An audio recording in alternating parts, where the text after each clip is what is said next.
এই যে ছবিতে লোকটি দেখতেছেন, তার নাম তারিকুল ইসলাম মিলন। সে ময়মনসিংহ জেলা জজ কোর্ট হইতে সাজাপ্রাপ্ত আসামি। সে ময়মনসিংহ বালুকা উপজেলা হইতে টাকা আত্মসাৎ করে লুকিয়ে আছে। তার নামে ওয়ারেন্ট হয়েছে পটুয়াখালী মির্জাগঞ্জ থানা। পুলিশ তাকে খুঁজতেছে।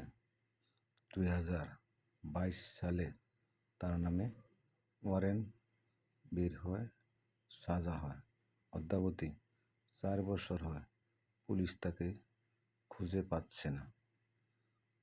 এই তারিকুল ইসলাম মিলনকে ধরার জন্য আমি police headquarter DIG operation Barishal বিভাগের DIG range Patuakhali SP ASP Mirzaganj থানার ওসি মির্জাগঞ্জের আর্মি ক্যাম্প, এমন কোনো জায়গা নাই তার বিরুদ্ধে লিখিত অভিযোগ করছি, উক্ত ওয়ারেন্ট দিছি, কেউ তাকে খুঁজে বের করতে পারে না।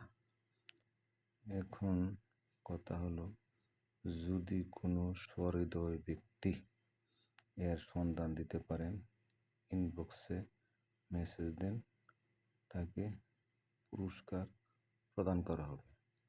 আর তারিকুল ইসলাম মিলনের সাথে যে মহিলাটি দেখতেছেন, এটি তার ওয়াইফ। তার সাথে সেও প্রতারণা করছে টাকা নেওয়ার সময়।